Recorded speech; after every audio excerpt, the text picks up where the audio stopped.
China has become attached to water since ancient times and built the Grand Canal with the help of nature and manual labour, blending water into life. The Grand Canal has travelled through millennia and connects north and southern China. As one of the greatest World Heritage Sites, it has sketched a magnificent view for economy, transportation and culture at home and abroad. The Grand Canal has also brought a bumper harvest of fish and rice, telling stories about all households with food, which can be rich and spicy or exquisite and innovative. Behind different delicacies, there is a folk wisdom transmitted on the canal. But what remains the same is the care of the family. Delicacies everywhere are connected because of the canal and convey the affection of families. Our story happens to be about the canal delicacies and home.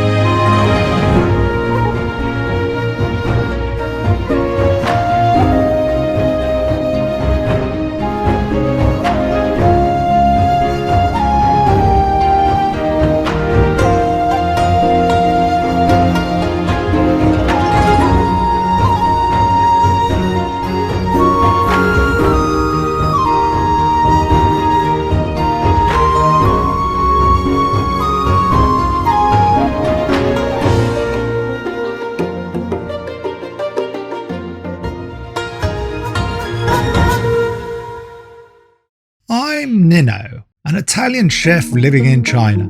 Away from home for years, I've brought delicacies to countless Chinese families.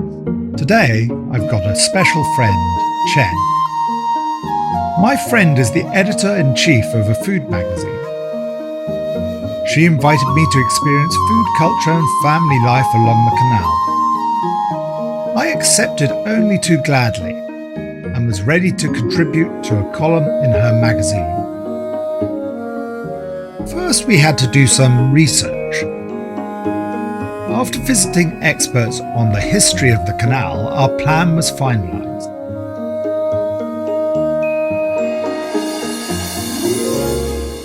The canal starts from Beijing, passes many provinces and ends in Hangzhou.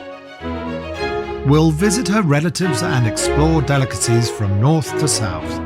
Her uncle, a chef in Taierzhuang, is well versed in the grace and dignity of Shandong cuisine.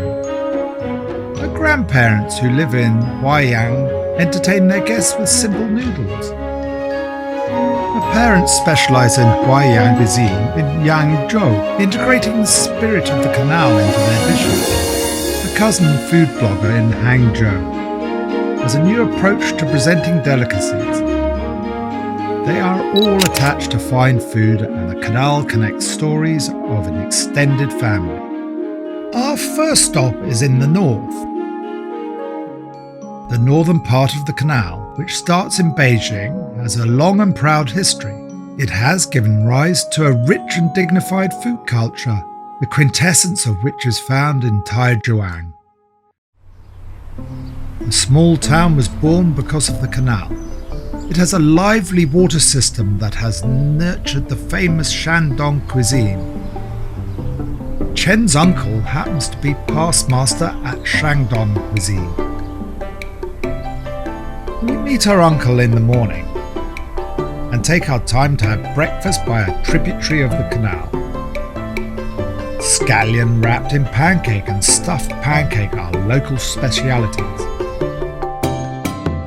Their basic ingredient, the pancake, is a characteristic product of the canal, representing water transport of food grains. The world's wrapped up in a thin pancake is a simple yet wonderful one. Cooked in different ways, it can be either stuffed pancake or scallion wrapped in pancake. An ordinary pancake becomes inclusive because of the canal. How is the canal related to the local delicacies? Chen's uncle goes back to work and we continue our tour of the ancient city.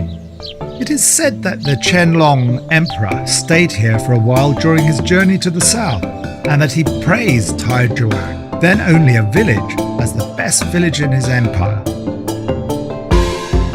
But instead of being superior, the city is alive with the bustle of common people.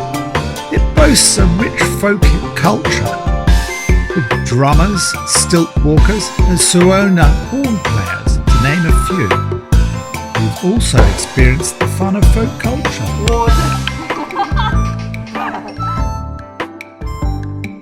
There are also fascinating folk snacks.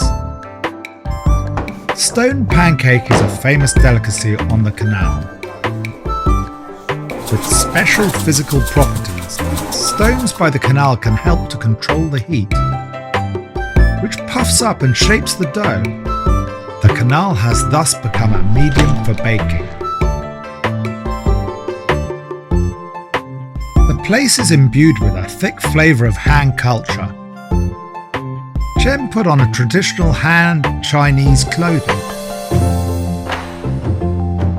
We hung out along the ancient street and chanced upon a traditional game of throwing a silk ball for a spouse.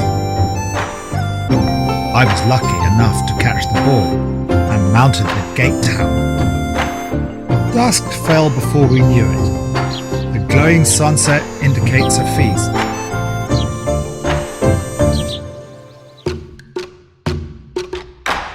Here I learn how to cook Shandong cuisine from Chen's uncle.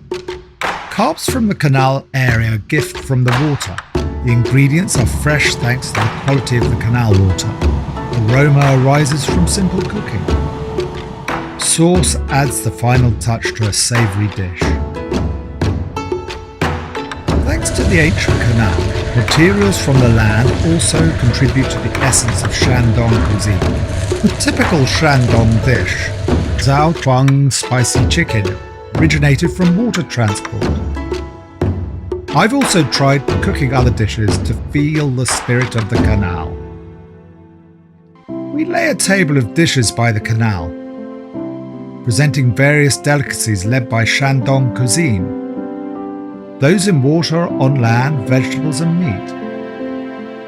With the development of the canal, fresh water inspires the pursuit of a better life. Chen's uncle sees the canal as his home, processing its products with homely skills to bring good taste to everyone. We bid farewell to Chen's uncle and to the ancient city full of charms and flavours.